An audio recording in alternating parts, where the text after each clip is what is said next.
Hey everyone, welcome to Sweat Success. I'm thrilled to introduce you to a man who embodies the essence of hard work, determination, and innovation. He started his journey in the fitness industry years ago, grinding away in various gyms, honing his skills as a trainer, but he had a burning desire to do something more, to create something of his own. So he started training clients out of his garage, day in and day out, which I'm sure some of you are doing today. And he's built a loyal following and a steady income, but that didn't stop him. He knew he had to keep pushing, keep growing, keep innovating. So he expanded his reach, created a social media presence, built a small community of fitness enthusiasts who really loved his unique approach to training. Then just a few months ago, he took the leap, opened the doors to his very own brick-and-mortar personal training studio, Home Free. You can see his logo right here in the background behind him. My guest today is Andrew Flores, the founder and owner of Home Free, a gym that's all about helping people achieve their fitness goals in a welcoming, supportive environment. Andrew, welcome to the show. We're going to dive deep into your journey, man, your struggles, your triumphs, most importantly, the lessons you've learned along the way to help others, and what you can be working on today to drive this even further toward your success plan. Okay, so really, let's get started today and kind of talk through some of those things. But again, man, welcome to the show. Andrew, we met through a mutual connection. Okay, you were looking to level up your software solution. That's kind of how we connected, to streamline your business and kind of your hectic schedule. And you're really in that growth stage right now. You started as a young entrepreneur. You've always had this idea of getting this business. You didn't know it was going to be called Home Free, and you got to that point, and now you're home free finally, right? So what's the business been like, and more importantly, man, just thanks for being here and welcome to the show. Well, thank you, Michael, for the intro. I appreciate that. I'm excited to get into this conversation. It feels good, man. It feels good to be fulfilled every day with what I do. We've spoken a few times, and it's cool to be in an industry and in a day-to-day where you can be excited about every day. The weekdays and doesn't really matter anymore because there's always something to do. But even more importantly, every day is a good day. Good. Well, how's the experience been since you've opened your business? I mean, before the show, before we got on here and started recording, you were talking about you had this weekend where you had some downtime. You had some time to kind of do some of the things you wanted to do, take a break, take a breather. And I feel like a lot of gym owners are in that same grind where they're going through their week and you almost forget what you did the week before because you just keep grinding it out every week. What's the experience been like since you've opened your business? So since I moved from the garage to the storefront, it's definitely been nonstop. I start my day I'm in here at 7 a.m. and I'm out of here usually by 8 p.m., 9 p.m. And even so, I still go home, edit reels, and trying to find a little bit more balance, like you just said, like having downtime and trying to not take work home. But the reality is that to get to that next level, you have to build your personal brand. You have to build the gym. You have to build the business. You got to do the stuff that you necessarily don't want to do. You have to do things like this, and that's a little bit more fun. But it's a nonstop grind that you enjoy. It's not really. It's not as much hard work as it is just tedious or consistent effort. How would you say, for the new gym owners that are out there that are listening to this and they're going, man, I don't know if I want to get into this because my passion has been exercise. My passion has been hitting the weights and doing this on my own. And I think a lot of them, I've said this in previous podcasts, they think to themselves that the idea of working in a gym, owning a gym, is going to take their hobby and elevate it. And that may not be the case, right? Because you all of a sudden, at the end of the day, you've been with clients so much, you've looked at the weights for so long that all of a sudden you don't necessarily want to get your workout in anymore. And you just kind of want to go home and decompress a bit. So what would you say to those who are looking to get started in the industry or who are a personal trainer and they're going, yeah, this is going to be a piece of cake. I get to work out every day and lift with clients and train them and have fun. Is that what it is? I think that that's part of it. But if you're in it just to make money, then get a different job, because to be a good personal trainer, a lot goes into the craft. It is an art, but when you open up your own gym, it's also being a businessman, and that's a whole different skill set. And then those are two full-time jobs, and then the third job would be personal brand, social media, and communicating the value that you bring. There's a book that I read, I believe it's called The Latte Factor, and it's a fun story, an interesting story, but the main takeaway from it was one line of the whole book, and it's pay yourself first. You have to make sure that you're good in order to bring your best to other people. Even if I'm tired, I might say it in passing to a client, but I'm not going to lower the quality of workout that they're going to have just because I'm tired. They're coming to me, whether it be at 7 a.m. when I'm starting or 7 p.m. when I'm ending, they're going to get the best of me because I'm doing what's necessary to balance that out. That's not their job. That's on me. I have to make that deal with myself. Yeah, I always remember, the earlier days before I got to software development, when I was, running multiple locations.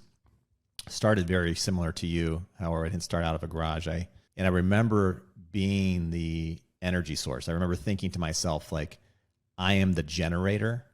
And when a client comes in, it doesn't matter how I feel, I have to turn my system on because they got to plug into me because I got to bring the power. I got to bring the energy, and they have to feel that because, quite frankly, and I know you know this, I feel like the clients come in and they're sluggish. And a lot of times they're not ready for that workout, especially if they're in the very beginning stages because they haven't seen any results yet. And they're walking in and they're going, man, I really don't want to be here today, but I'm here because I scheduled an appointment with you and I'm paying for it. And you've got to turn yourself on. And you hit the nail on the head. I mean, that's exactly what it is. Like, you don't showcase to them, you don't reveal to them what it is that you're going through because you are that energy source and you're bringing it every day. Absolutely. I think what also goes into it is leaning in more towards working with the kind of people that you want to work with. And I always use this phrase, set the standard for communication. If somebody reaches out to me, the number one filter is, how do you reach out to me? If you say how much, I'm not answering your DM. If you don't introduce yourself, that's already deducting a point. Because if you don't have the decency to introduce yourself and talk to me a certain way, I already know what kind of energy you're going to bring into the space. And the clients that I am already working with, I care a lot about, and I'm very protective of the space because the energy remains in these walls, and there's a certain frequency. So if off the rip it sounds silly, but if you're spelling a certain way, if you're speaking a certain way, I'm not even going to bother answering because I'm not dealing with the headache. I'd rather a slower burn and me make that money over time than start hating my job. And that goes into the balance of things. What kind of clients are you working with? If you're working with people you don't like, you're going to hate personal training very quickly. Yeah, it's being selective.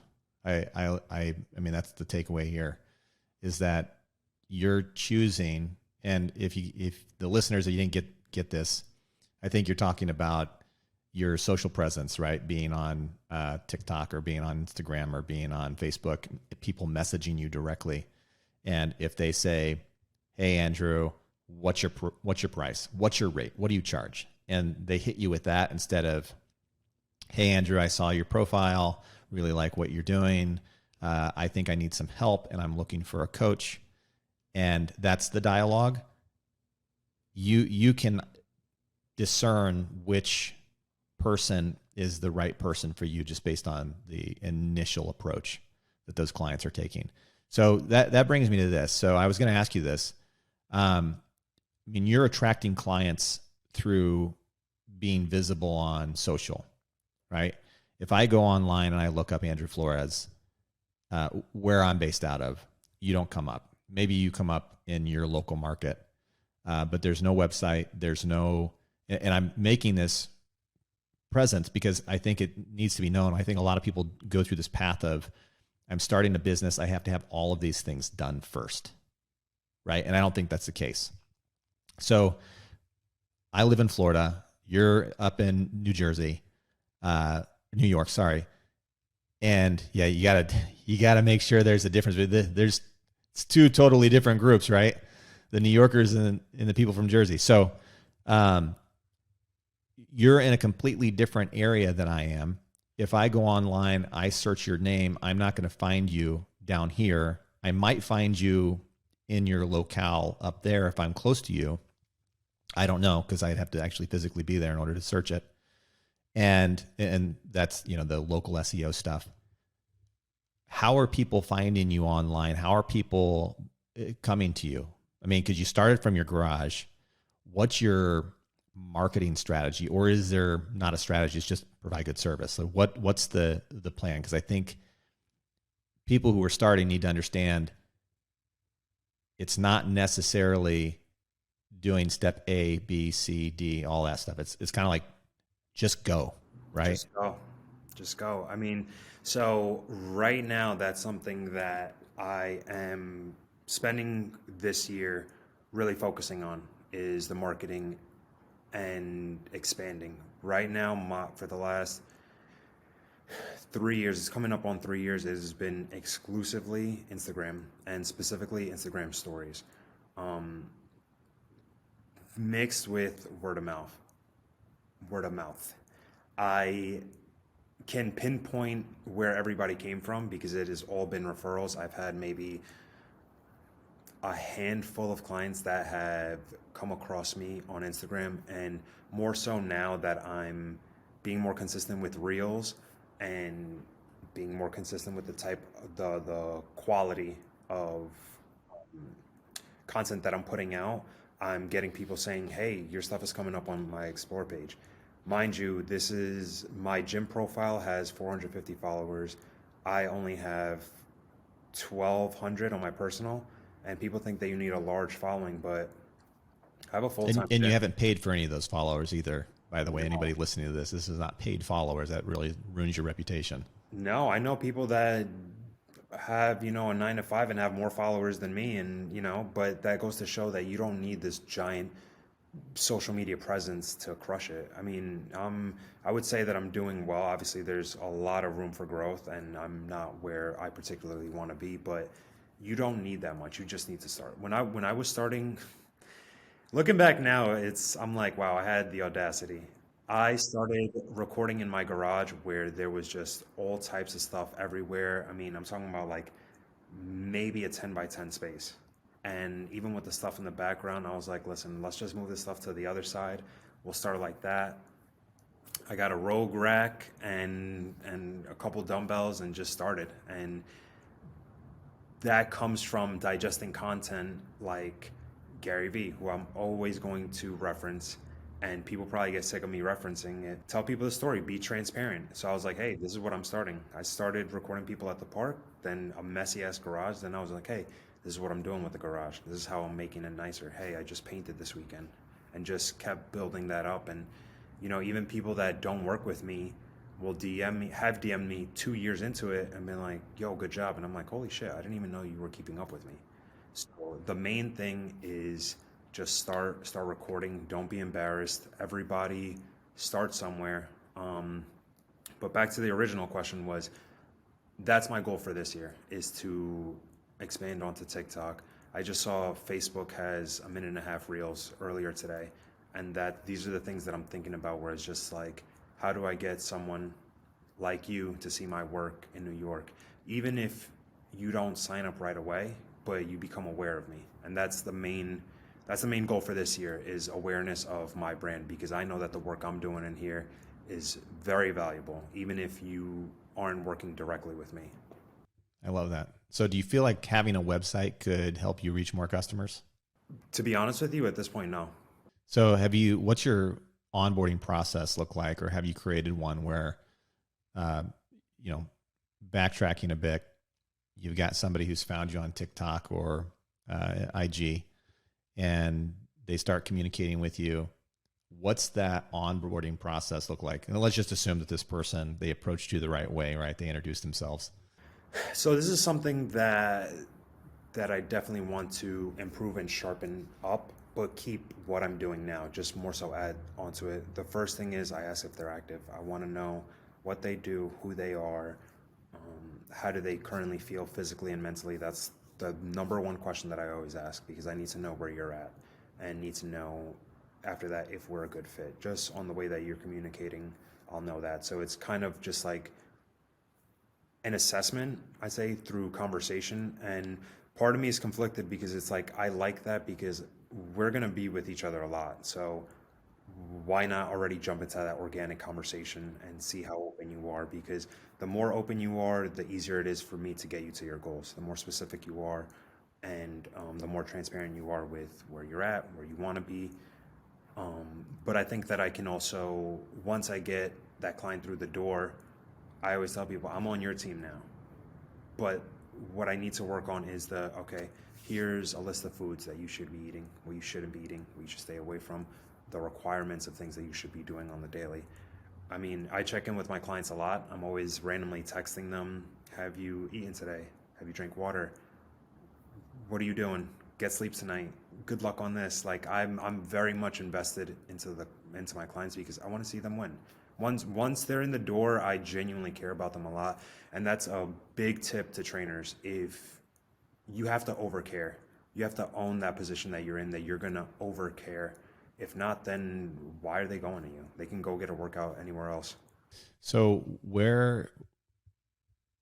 let's say I'm that customer, right? I come to you and I don't get onboarded. I don't purchase anything. There's no acquisition of me as a customer. So what's the next, I think this kind of flows with what your game plan is for this year from a marketing perspective, like strategic planning. What is it that you're doing today with those customers that don't purchase? Is there a follow-up process with them? Because that's a lot of low-hanging fruit, right, for future opportunities. So currently, if I'm out of their budget, which I completely understand, to anybody that's listening to this, I completely understand. I think as trainers, and something that we need to communicate with potential clients is that personal training and being in the gym is a luxury service. It's not something that should be taken lightly because it can change your life. It will change your life. It will give you a higher quality of life. And I think that we need to over communicate that as an industry. And that's something that I take very seriously. But to the people that don't sign up with me, I want to circle back and offer them online training when I get into the position where I can have extra help. Because if I do that right now, I'm going to spread myself too thin. I won't have time to rest. There won't be balance. My in-person clients are going to suffer. So at the moment, that's not something that I'm doing yet, but that lead list is there. And I'll circle back when it's time and offer them online training. And they've already been following me from the time that they initially reached out, so they'll be seeing that work is consistent, that effort is consistent. They'll see more in depth of what I've been doing. So keeping those leads cold, warm instead of them going cold, because after so much time, as you know, leads rot, so to speak. They either forget about you or you're not visible to them, either consciously or subconsciously. So is there something that you could implement today that would keep them in that warm stage where it wouldn't require a lot of your time, maybe an automation or something, like a CRM or something to that effect? I haven't thought of that. There's some that if I have time, I'll scroll back and be like, hey, you still interested? Or hey, how have you been keeping up? And again, that goes back to what did that original conversation look like? How did they approach me? What did we get out of that conversation? Because there are times that there are potential clients, we go deep into conversation and I give them tips and I do want to help because I genuinely care about what I do, but we don't end up linking up. So I'll check, if I see it, I'll be like, oh shit, yeah, that's that person that had this story. Let me check in. But like you said, there needs to be a more systemic approach to it. And I haven't thought about that, but if you have a suggestion, I'm all ears. I'm always down to learn how to do that. Yeah. So since you asked, one of the things that and I had this conversation briefly with Carlos too, about like long tail clients, like post use, right? Post training sessions. Cause a lot of times we as trainers, we get in this mindset and we go, okay, I'm training my client. We're going to get to this target. We're going to get to this goal. They hit it. And some of them stick around, but because to your point, it's costly. It's a luxury item for them. Some of them will stay because they have now built this relationship with you, but there's that 30% that don't, and they go join, the low cost gym at $10 a month, and they fall off the bandwagon and we lose touch with them. And then all of a sudden they sign up with somebody else. So parlaying the process of that 3 or 6 month window with a client and then guiding them to your point, which it sounds like you're on the way to do it now, which is that online programming. What we would do is we would, on my end as a business, we would go through and we would create a program. And at the end of the program, we would test them out. And we'd say, okay, based on this, we give you this achievement score, right? They get a certificate of accomplishment. And then as long as they're ready and they feel like they want to stick with us or they want to do it on their own, and we'd have that sit down conversation, Jody, where are you at today? I mean, you've hit your markers. We've talked about everything. Do you want to keep going? I have some clients who they stay on once a month and it's just a kind of follow up. Or do you feel like you're ready to test out? And if they're ready to test out, we'll do a test out program. They'll go through all of the movement. They'll go through every movement analysis that we would give them, squat, bench press, form, right? They'll go through that. They'll design their own program.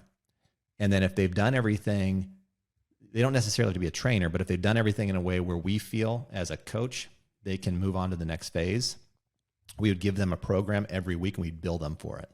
So that way, over time, we start building this recurring revenue every single month. And it was like $59 a month. They would get a whole month plan. And it makes it easy for us as coaches because we just design a program specific to that person that you can replicate, tweak for every other client. And they keep on going. And you can push it through like hypertrophy, endurance, strength, power, whatever phase they're in. And then they get that program every single month. And you have a client leave, that client goes onto that program. The next client leaves, they're on that program. And so you never lose that revenue stream as a business. And then you have these online clients that don't go train somewhere else and get bad advice. The other thing that we would use is a product called Pipedrive, which was a CRM. And they'd go through that pipeline experience. So if we didn't onboard them in the beginning, we'd go ahead and take when we put them in Pipedrive, which is a customer retention management tool. And they would get emails. I think there needs to be, somebody's going to probably develop it, and they need to, but developing a CRM that's user-based on what it is that they communicate with. So if they communicate in TikTok, instead of sending automated emails, and instead of sending just automated text, sending automations through TikTok or sending automations through IG or sending automations through Facebook. Yeah, that's really cool. That's a great idea. So if then they stay warm, they don't go into this rot stage. And if you have that now, I mean, it's kind of a pain in the ass for you right now because you're doing so much. But if there's a way for you to capture their information, and I don't think IG gives you their email, does it? You have to ask for it. If they have the setting on, I think, but you can get their phone number. If you're using Facebook. If you're using BizOps to have all their information, true. It'll be right there. Yeah, that's true. If you're using BizOps and capturing the lead.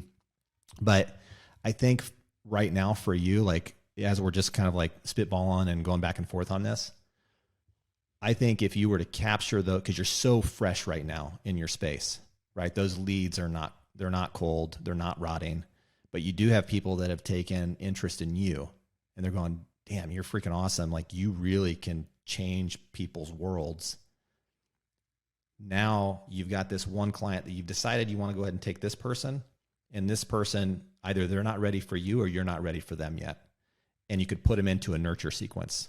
And that nurture sequence, you don't have to touch until the day comes, but they always keep receiving your stuff, right? They receive your post, they receive your emails, they receive your text messages. And so that way you're always top of mind. And when the day does come, when you do online personal training, you can just automatically reach back out to that whole segmented list of people who you never brought on and say, hey, guess what we're doing today? Okay, we're finally launching, today's the day. That's really cool. That's exciting. Give them something to click on. But that was, I digress. That was the process we were using in the gyms that I was running. And it was that sequence, a customer journey. I'm going to send you the customer journey that I have mapped out, and, do what you want with it. It may be helpful for you. It may not be, but at least it's just like a visual map of that entire process. Yeah, I appreciate that. That's really exciting. Like it gets me hyped up to hear, oh shit, I can take this to a different level by just a small step. And for me, I've always had problems with I gotta sit down and figure this out. But it's like the idea of it is exciting, and the fact that I can offer people something else to bring them into this world is very exciting. Because like I said, I think that a lot of people are relating to what's going on here, and I don't have that extra option to give them. So something like you're saying is good. Well, it's not that you don't have the option to give them, it's that you don't have the time right now.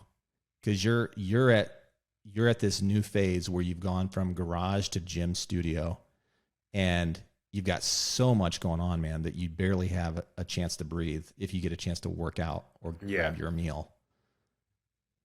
So, I really think if you were to just take a step back and see how you can capture that data and then continue to retarget them through some kind of automation, you're going to keep them in that awareness stage that you talked about, right? Where they're constantly aware of you, and they're telling, maybe they can't afford it, but they go tell their friend. And even to have, like you said, that isn't created yet, but even to have those people on a list and pick out a day where half an hour I go and I reach out to them personally, on Instagram if they reached out, on TikTok if they reached out, and that's already there for me as a guide of, okay, let me reach out to these people and see and keep them warm, like you said.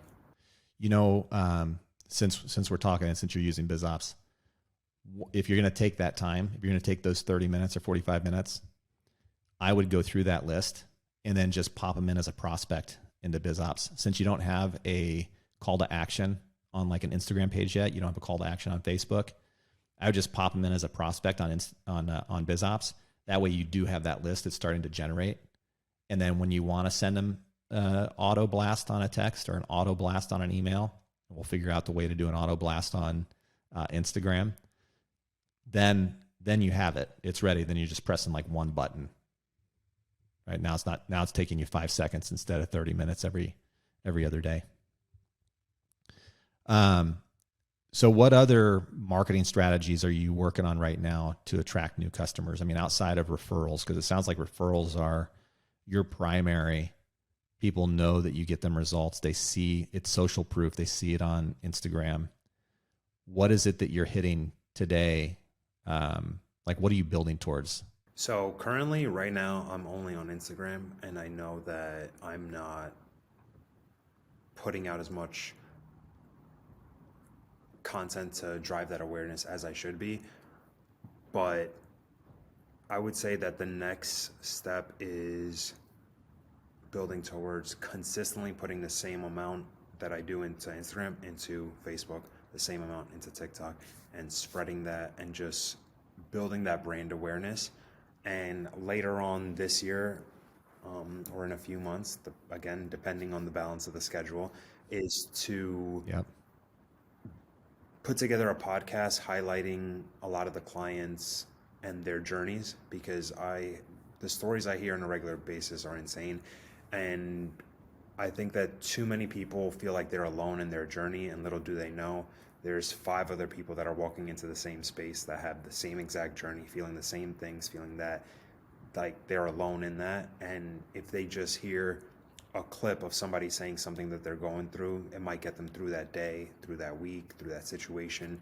And I think that the main goal for me currently is to communicate that the mindset shift of coming into a gym and working on yourself and investing in yourself and putting more energy into yourself, which I think that you just need to consistently hear, like, hey, make the time for yourself. Hey, make that 20 minutes, that 30 minutes, that hour. Do you have a Facebook group set up? I do not. So Michael, I'm slacking out here, man. I'm not reaching my full potential. I'm doing okay, but I know I'm not reaching my full potential when it comes to that. no, but I think this is, I mean, this is the real deal. People listening are in your same shoes, and they've either started, right? They're starting out as a gym owner. They're natural entrepreneurs. They know they want to grow a business. They know they want to get somewhere. And for a lot of them, it's like, what's the first step? You know, do I get an EIN number? Do I have to get a website? How do I build this website? I mean, you're proof that you don't need a website. You're proof that all you need are clients that really love and have gotten true results from you. But to your point, as you start going through this process, your day becomes a grind. And yeah, you might be following, you know, all of the things that Gary Vee's saying and being visible and being real with people. But at the same token, there's opportunities that's hard. It's hard actually to capture those opportunities. What can I do that takes less time out of my day and is going to earn me the most amount monetarily, or most amount personally, like from a gratification standpoint, right? Doesn't necessarily have to be monetary. Can you get your people who are training with you, can you get them into a community where they start talking to one another, and that helps solidify them in their own space? I was reading, totally outside of our zone. I was reading an article yesterday on real estate, on condominium. I follow like a lot property. of real estate guys. I follow Yeah. a lot of real estate guys. So this is a group that they do only apartment complexes, and these are like really nice luxury apartment complexes, and they hold events for their community, because the reason why they do it is to what? Build a community, because then at that point, those people in the apartment, there's a study, like 98% of people will stay at the apartment complex just because they found a friend. So it's the same even in the fitness industry, right? If you have clients in your space that are training, they're getting results, but then they also find a friend who's in the same journey. That's now your community. They don't want to leave you, right? That's where they started. So it's that same, and I love, like, now I'm like, my wheels are turning, because I don't know for you as a child, but every time I go to my parents' house, even though I live here in Florida, I go to my parents' house, that's home for me. Yeah. Right? That was my childhood, right? So you have this attachment to it.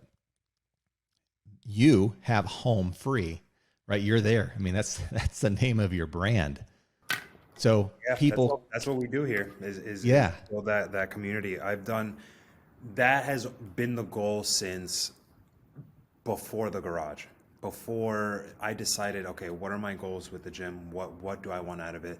And the number one thing was community, because during the pandemic, I felt so good about working out mentally during that time. You know, people were going crazy at home, all that. I felt the best when I was working out, and I'm like, everybody needs to feel this. And then that turned into, all right, let me take this seriously. Then I started realizing, like, a lot of people that go to personal training are the one person in their friend group that work out, and they can't relate to anybody around them. So they feel kind of weird. They feel awkward going to the gym, but this goes into those little things that you do as a gym owner, and even as a personal trainer. Every single person that walks in through the door, if I'm training somebody, if they're coming early, hey, this is this person, this is this person. You guys just happen to do the same job. Now there's some sort of community building right there.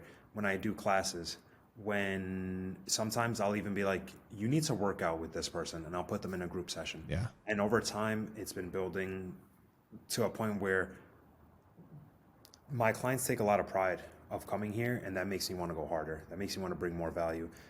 This past year, I did a holiday dinner and party to bring everybody together. It was the first time that they were all together. This I year, love I'm that. planning some bigger events. And as a gym owner, these are events that are going to cost you money, but the level that you're going to build your community to is there's no value put on that, because it makes me happy to see some of my clients hanging out outside of the gym now because of them bumping into each other here and coming together. Even at the opening party, there's two girls that come to mind that they never met each other. They met at the opening party, and now they're best friends. That's And awesome. so it's a lot of that's the personal part in personal training, where you take your job way past, hey, lift this weight. It's like, hey, I think you should meet this person. Hey, I think you should go and try that class. That, like for me, I'm doing a salsa class tomorrow because I just need to switch up the routine. Hey, you know what? You don't like your job. All right, how can I help you get into the position where you get a new job? I love that, man. So what do you think? We've covered a ton. We really have, and we've gone down paths I didn't think we were going to go down. What do you think was like the biggest struggle, the biggest wall, the biggest problem, the thing that really was your question moment where you went, should I be doing this? It's gonna sound, fuck how it sounds. I never had that moment.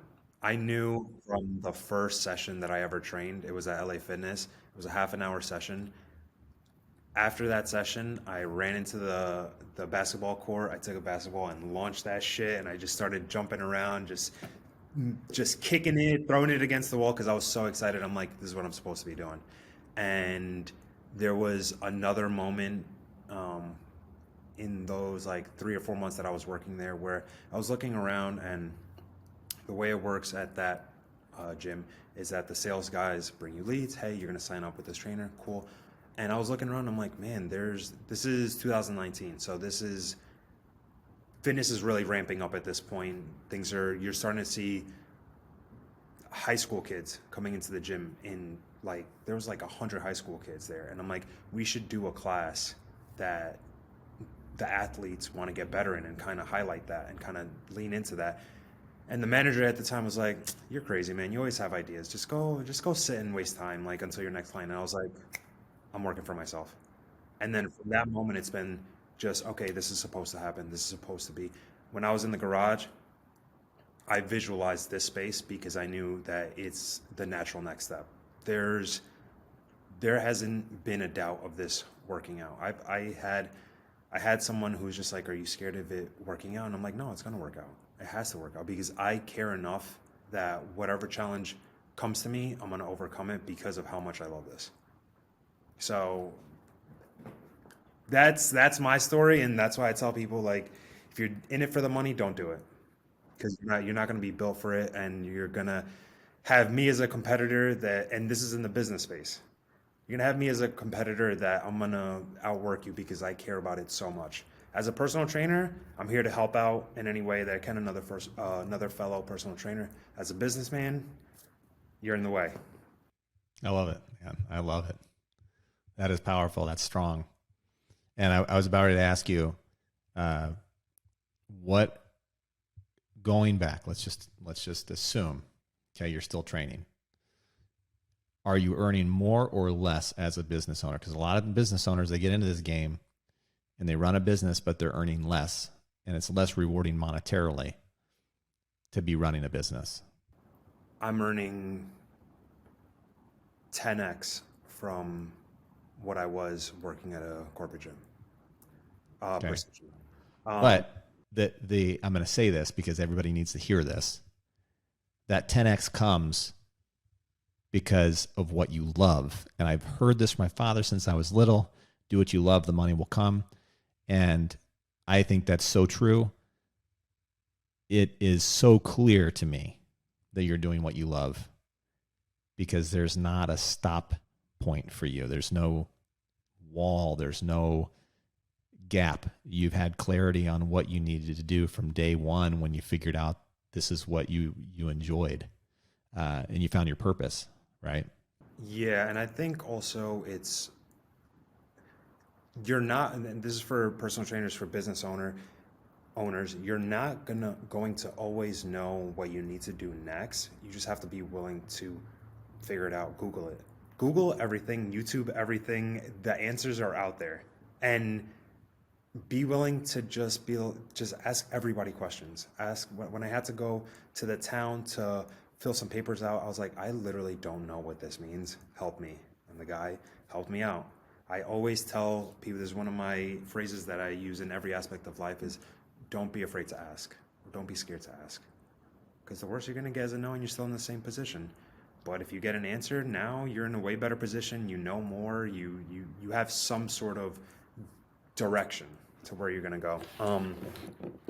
And going back to the earning more as a business owner, you're going to invest a lot more in just maintaining the place, and just literally just being alive is going to cost you a lot more. But the work isn't really work. It's not. It's just things that have to get done in the day. And like I said, if you really want that fulfillment of seeing your clients getting along and getting to know each other and doing that stuff, you have to own that. To go to what we were talking about off camera, to Game of Thrones reference, is you have to serve the realm. You have to, it's on you. You have to bear that weight to do that extra work, to set those things up, to do the work that maybe, well, most likely people aren't going to see. And you have to own that you're going to give a lot more than you're going to receive as far as effort. And you're going to be asking a lot more people how their day is going than people asking you how your day is going. And you need to have that confidence and take care of yourself so that you're fine with that. I love it. You guys have heard it here first. Home Free with Andrew Flores. Man, awesome conversation. If you guys had anything that you took away from this, please share it. Andrew, where can they find you? They can find me on Instagram at NOSO_ is my personal, or at Home Free Fitness for the brand. You'll see what we do here. And if you have any questions as a gym owner, like I said, I'm willing to point you in the right direction, because I always wish that I had help, but you know, if that's part of going and asking, ask a question. I'm here. Awesome. I'm going to share with you that customer journey. And as a matter of fact, I'm going to put it in our show notes. So for those of you listening, if you want that same customer journey that Andrew is going to get, I'm going to go ahead and put it in the show notes. You just click that link. You can see the customer journey that we referenced in this show. Andrew, again, thank you, man. Really appreciate you. Thank you, Michael. Thank you for the opportunity. This is the first of many podcasts that I'm going to be on. Of course. And hey, I'm going to be on yours too when you get yours on. Absolutely. Have to have you on. I have to learn more about your story, for sure. Yeah, we will be talking more without a doubt, man. Absolutely. Have a great day, Michael. I appreciate it. Thanks. You too.